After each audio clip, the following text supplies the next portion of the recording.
mise mondiale, d'une conspiration universelle, d'un complot mondial, la franc-maçonnerie, les capitalistes, les communistes en ligue. Si vous voulez, vous pouvez nous écrire pour avoir plus de renseignements, nous donner vos opinions. Revenez la semaine prochaine, même heure, même poste. Bienvenue à cette émission spéciale qui veut explorer toute la question de la mainmise mondiale, le rôle des Illuminati, de la franc-maçonnerie, le contrôle mondial.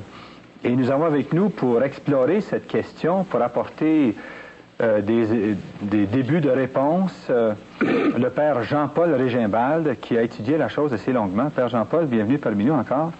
Bonsoir. Père Jean-Paul, en faisant rapidement un tour d'horizon pour les téléspectateurs qui seraient à l'écoute pour la première fois, pourriez-vous nous situer cette question des Illuminati et de la mainmise mondiale? Bien, très brièvement, de quoi s'agit-il? Il s'agit d'un résultat actuel d'un plan d'ensemble qui a été conçu le 1er mai 1776 par Adam Weishaupt. Et Adam Weishaupt a su réunir autour de lui les grands financiers de l'Europe pour parvenir à établir des formes, toutes formes de gouvernement et de religion, pour établir un seul gouvernement mondial, une seule religion mondiale, un seul système économique mondial sous l'égide de Lucifer. J'ai déjà dit que les Illuminati représentaient une secte à l'intérieur de la franc-maçonnerie et qu'au plus haut niveau de la franc-maçonnerie, c'est cette secte qui dirige notamment les 33 grands initiés et les Bilderbergers, dont les décisions sont les directives données aux divers gouvernements afin que tout converge vers l'unique but, l'avènement du règne de Lucifer dans le monde. Par l'instauration d'abord d'un gouvernement mondial. Oui. Maintenant, c'est ainsi que sont organisés les Illuminati. Oui, ils sont organisés d'abord, comme je l'ai montré ici, de façon pyramidale.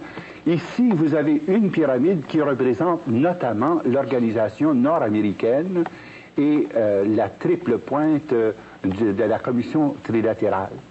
Et l'organisme secret qui dirige tout ceci porte le nom de Council on Foreign Relationship, CFR.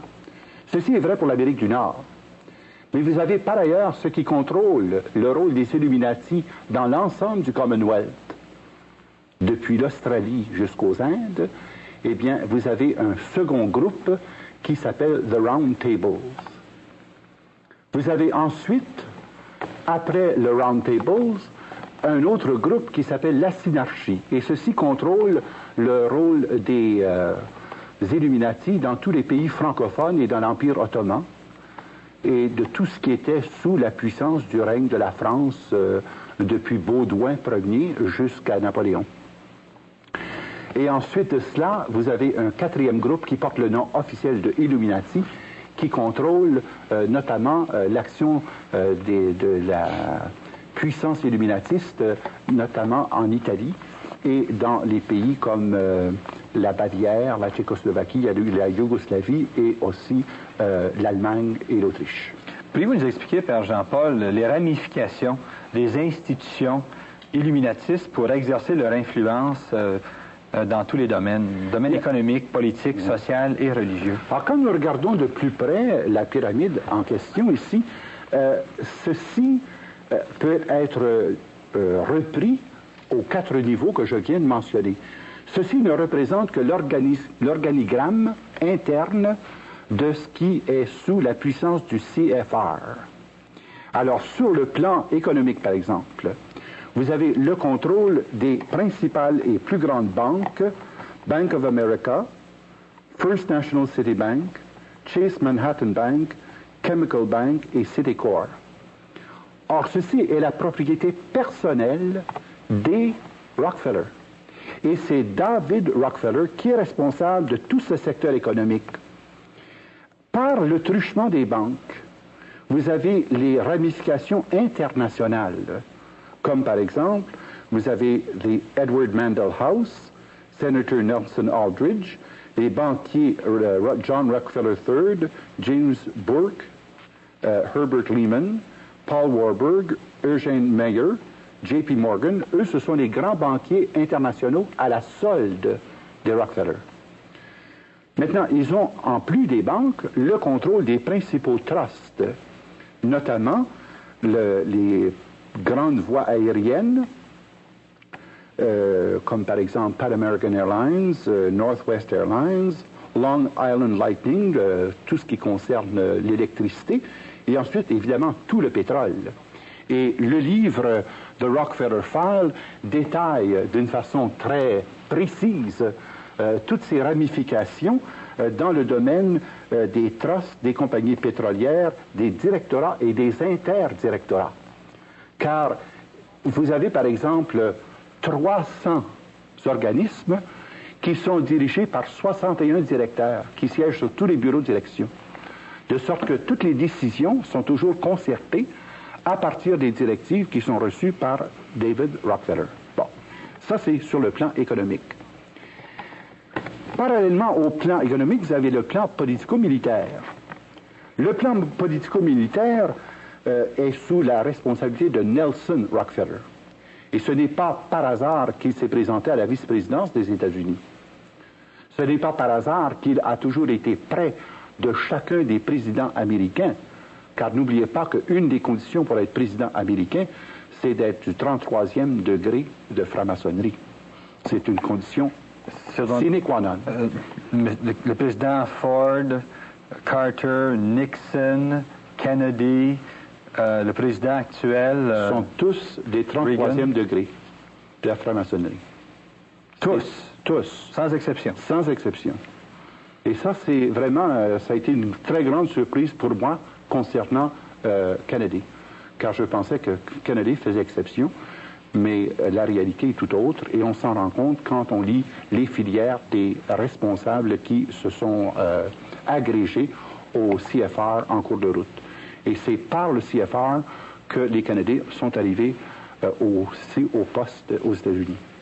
Vous avez en plus les organismes militaires comme le Pentagone, la Commission trilatérale, le CIA, l'OTAN, la NASA, l'ONU, l'UNESCO. Ce sont tous des organismes affiliés et dirigés par les Rockefeller. C'est tellement vrai que l'emplacement où se trouve l'ONU a été donné précisément par la famille Rockefeller pour que les Rockefeller ne soient pas plus loin que 10 minutes du gouvernement mondial. Et ils ont en plus fourni plus de 40 millions de dollars pour l'édifice actuel. Et comme eux-mêmes ne sont pas présents à tous les organismes, ils offrent des montants appréciables par le truchement de leur fondation aux divers organismes internationaux, comme par exemple l'UNESCO, la FAO et tous ces organismes-là. Et vous avez ensuite les filiales concernant notamment les compagnies qui fournissent aux institutions militaires les éléments, comme par exemple la construction des autos, les ressources pétrolières, etc., pour permettre aux complexes économico-militaires de se développer dans la ligne politique voulue par les Illuminati. Vous avez d'autre part les partis politiques. Vous avez les deux grands partis, les démocrates et les républicains, sont chapeautés par des personnes qui ont été sélectionnées à même le CFR pour être sûr qu'il y ait toujours dans les deux partis des représentants des Illuminati, quelle que soit la personne qui occupe le pouvoir. Et c'est eux qui les amènent. Même dans les milieux américains, c'est reconnu. On les appelle pas républicains et démocrates, on les appelle les Rockapubs et Rockadems, tellement c'est connu qu'ils ont le contrôle des deux partis par le financement et par les campagnes électorales qui les conduisent en haut. Et voilà deux domaines. On vient de voir le domaine économique, on vient de voir le domaine politico-militaire. Sur le plan socio-culturel maintenant. Sur le plan socio-culturel, ils ont le contrôle, disons, presque absolu, pour ne pas dire absolu, des mass médias. Comme par exemple les grandes chaînes ABC, NBC, CBS et PBS sont sous le contrôle direct des Illuminati. Grâce à ce contrôle, ils ont aussi les grands studios de production musicale, et c'est la relation que je faisais en parlant du rock'n'roll par l'entremise de l'agence WICA. Expliquez-nous ça, les gens ne sont pas au courant de ça, Père Jean-Paul. Bien, c'est parce que, voyez-vous, ayant le contrôle des principaux studios de production sur le plan des médias de communication, comme par exemple Reuters Information, API, American Press International, vous avez UPI, United Press International, tous ces organismes sont la propriété des Rockefeller et véhiculent la pensée mondialiste et universaliste des Rockefeller, de sorte que les nouvelles qu'on reçoit sont déjà biaisées en faveur de ce plan d'ensemble. Maintenant, ces gens-là sont ni fous ni imbéciles. Alors, ils savent travailler à long terme pour préparer le terrain et amener les gens petit à petit à pouvoir recevoir de façon, eux autres ils disent, by conquest or consent, recevoir par voie de conquête, par voie de consentement, les enseignements des illuminatistes. Et ensuite, dans le domaine des fondations, ça c'est encore une façon dont ils se servent pour contrôler des secteurs importants, de la recherche médicale par exemple, de la recherche des arts, le théâtre, les fondations, notamment les 4 fondations Rockefeller, les 5 fondations Carnegie, le Ford Foundation, Casey Foundation, Guggenheim Foundation, sont toutes sous le contrôle des Illuminati et qui sont régis par John D. Rockefeller III, le petit-fils de John Rockefeller. Mais vous dites que ces fondations-là ont comme but la domination des États-Unis. Oui. Dans quel sens? Pas seulement des États-Unis, de tous ceux qui relèvent de l'influence des arts américains. Donc le cinéma, le théâtre, la littérature, et ils ont avancé des milliards en dollars pour promouvoir, comme par exemple dans le cas de la musique rock, eh bien, c'est des millions de dollars, des milliards de dollars dont il est question. Mais c'est la même chose dans le domaine de la fondation sur la recherche médicale, où la pensée de cette recherche médicale est fondée sur une notion matérialiste de l'homme, sur la notion d'efficacité de l'homme. Donc, on a favorisé la recherche sur les moyens de contrôle des naissances. On a favorisé les moyens aussi de pouvoir évaluer le rendement efficace de l'homme pour pouvoir retirer par voie d'eugénisme ou par voie d'euthanasie ceux qui ne sont pas conformes à l'objectif visé. Mais ce sont les fondations, et la raison pour laquelle ces fondations-là ont été établies, c'est pour se soustraire à la loi de l'impôt. Le revenu quotidien de l'Empire Rockefeller est de 3,4 milliards par jour. Et ces gens-là ne payent pas un sou de taxes. 3,4 milliards par jour. Oui, parce qu'ils ont un contrôle à peu près complet de tous les domaines financiers, économiques, politiques et militaires.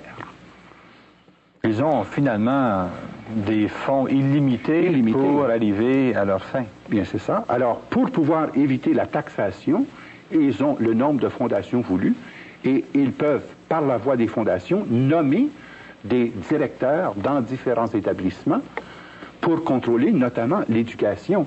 Et vous avez ici, sur le plan éducation, la Commission générale de l'éducation qui existe aux États-Unis, qui n'est pas sous le contrôle de l'État. The National Education Association ne relève pas du ministère de l'Éducation, du comité du gouvernement américain. Il s'agit d'un organisme complètement coupé, qui est sous la régie des Illuminati, ce que vous explique pourquoi, dans l'enseignement de l'histoire, dans les manuels, dans les films éducatifs, eh bien, ils laissent passer, goutte à goutte, leur enseignement, et petit à petit, font le brainwashing nécessaire pour préparer, conditionner les gens à être, non pas citoyens américains, mais citoyens du monde. Car l'affiliation de ces gens-là n'est pas une affiliation nationale, c'est une affiliation supranationale en vue d'un gouvernement mondial où, finalement, l'autonomie et la souveraineté nationale est même remise d'avance à ce futur gouvernement mondial sous l'égide de Lucifer. Vous semblez dire aussi qu'ils font la promotion d'une religion de l'homme par opposition à une religion de Dieu. Oui, bien, naturellement, dans la pensée luciférienne, l'homme est son propre Dieu. Et dans la, si on peut appeler ça une théologie, la théosophie, et aussi dans ce que je disais, cette pensée gnostique manichéenne, ils ont perverti le sens de Dieu. Le vrai Dieu d'Abraham, d'Isaac et de Jacob est considéré comme le Dieu du mal. Et l'autre Dieu, le vrai Dieu qu'il faut servir, c'est Lucifer. C'est lui qui est le Dieu de puissance. C'est lui qui est le Dieu de la beauté, le Dieu de l'argent, le Dieu de la force, le Dieu de la victoire. Alors c'est une perversion systématique, mais tout cela est fait très doucement, en mettant l'accent sur l'homme. L'homme n'a développé que 10% de son potentiel, mais l'homme en réalité est un Dieu. Dieu universel n'est que la somme totale des énergies cosmiques. Et tous les enseignements, et c'est notable que dans les fondations, sur le plan socioculturel et le plan religieux, on favorise par exemple la fondation Kesey. Et on favorise aussi le mind control, comme par exemple le Dr Murphy, la méthode da Silva, les grands maîtres. Tout cela est publié, produit et encouragé et financé par le CFR américain. Maintenant, sur le plan religieux, il y a plus que cela. Non seulement ils ont établi le culte satanique de façon légale, car il y a 7 églises sataniques aux États-Unis qui ont une reconnaissance légale par charte, sans but lucratif. 7 églises sataniques. Et vous les avez ici, notamment, vous avez l'église de Wicca, the Wicca Church of America, l'église de tous les mondes, le vestibule de l'arbre d'Aquarius, j'aimerais qu'on revienne là-dessus tout à l'heure, si tu veux bien, la fraternité satanique de l'Amérique, ça c'est l'église à laquelle appartenait Charles Manson, et ensuite vous avez l'église de Scientologie, l'unité, les Écancars, l'église en marche vers le jugement, et ce qui est connu aussi de façon mondiale, c'est les Rose-Croix.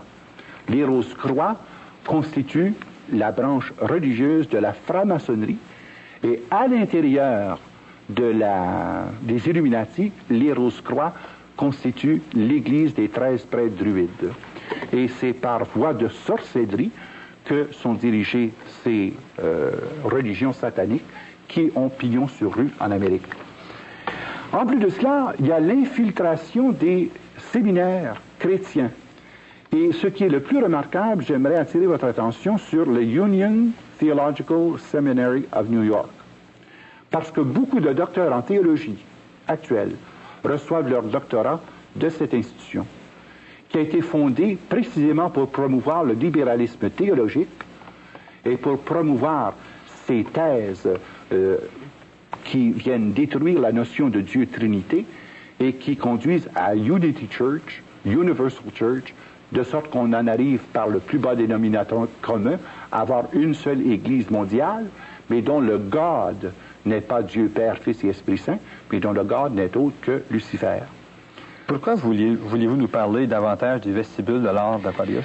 Bien, parce que c'est par le truchement des vestibules d'arbre d'Aquarius que nous avons été, en quelque sorte, exposés à un phénomène très important qui a pris, disons, la vedette publique lors de la publication d'une pleine page en nous disant que le Christ Maitreya était arrivé.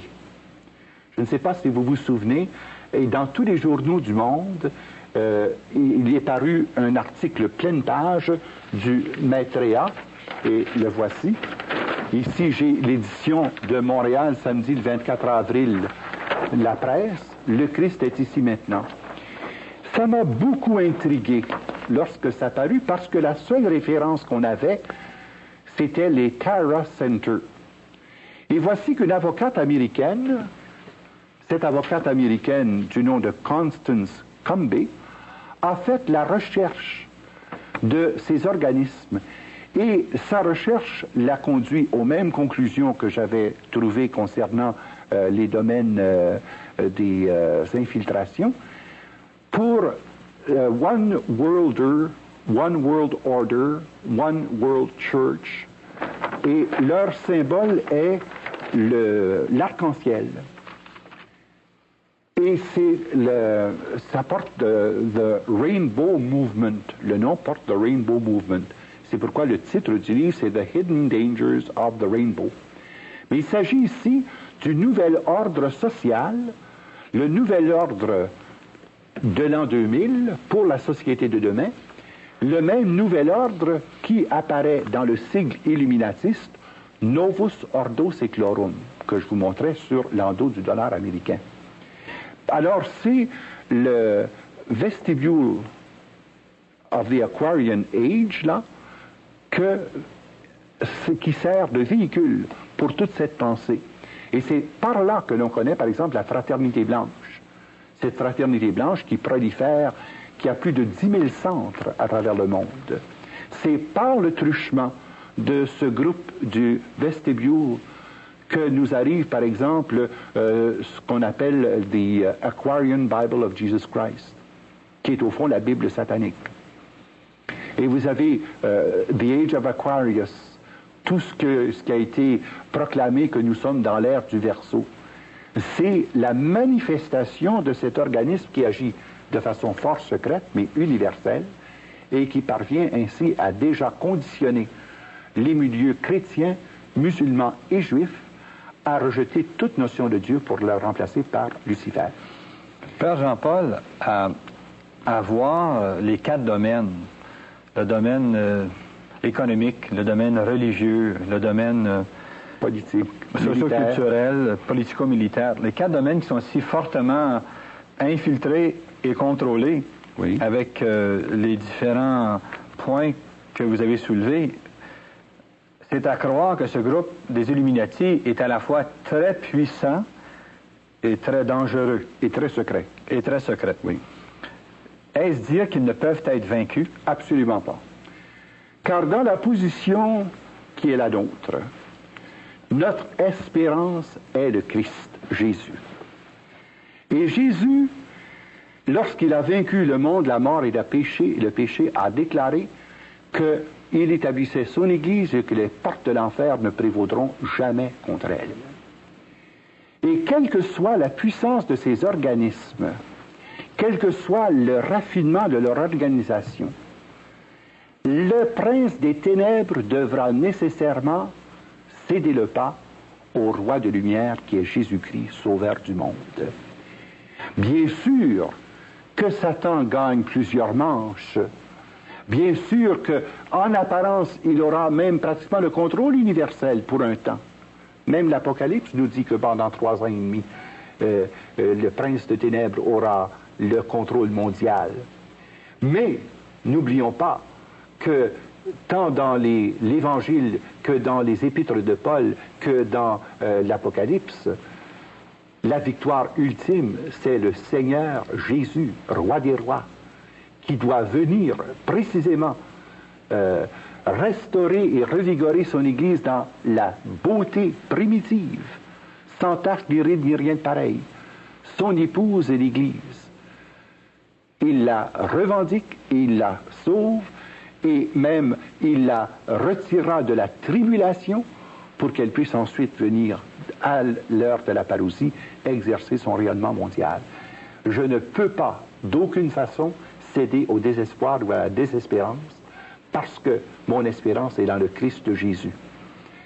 Un jour, Elder Camara rencontrait le pape Paul VI. Et le pape Paul VI dit à Elder Camara, « Vous n'auriez pas pour moi une prophétie. » Dont Elder Camara se recueille, il se tourne en regardant Paul VI dans les yeux, et il dit « Prêchez l'espérance, prêchez l'espérance, prêchez l'espérance. » Et il est remarquable que dans l'enseignement de Paul VI, il y a eu à un moment donné un changement radical dans son enseignement. Alors que dans la première phase du règne de Paul VI, il y avait 2 pas en avant, 1 pas en arrière, 2 pas en avant, 1 pas en arrière, au point qu'on a dit méchamment qui avait le Paul Jones et le Paul Six. Mais après cette rencontre avec Elder Camara, tous les enseignements de Paul VI reflètent cette espérance que nul ne peut vaincre. Eh bien, telle est ma foi, telle est la foi de l'Église. Jésus est vainqueur parce que Jésus est Seigneur. Et quelles que soient les puissances des ténèbres qui s'organisent et qui pour un temps semblent avoir le contrôle mondial, tout cela s'écroulera comme rien. Il n'en restera plus que ruine, car Jésus vient apporter au monde la solution par son royaume de vie et de vérité, par son royaume de grâce et de sainteté, par son royaume de justice, d'amour et de paix, dont nous sommes les artisans. C'est pourquoi il faut bâtir en 1983 les assises de l'Église de l'an 2000. Ma voix est celle de l'espérance en fixant mon regard sur Jésus, Seigneur, vainqueur et sauveur. Je ne peux pas ne pas avoir d'espérance. Mais si je prends la peine d'élaborer tous ces aspects, c'est pour permettre aux chrétiens de pouvoir se prémunir contre cette puissance maléfique en discernant l'action du malin pour davantage exercer leur rayonnement chrétien dans tous les domaines. Et c'est la pensée de Paul VI dans son encyclique sur l'évangélisation, le rôle des laïcs dans l'évangélisation du monde. Chers amis, notre série se poursuit la semaine prochaine en examinant des efforts pratiques que chacun d'entre nous on peut entreprendre pour s'assurer d'une réussite. Paul Régimbald cherche à nous expliquer ses idées sur le complot universel, la conspiration mondiale des Illuminati qui cherche à prendre le contrôle mondial par l'économie afin d'établir un gouvernement mondial. Dans une première émission, nous en avons examiné certains aspects. Dans cette émission-ci, nous désirons examiner le complot dans sa dimension universelle, dans sa dimension mondiale.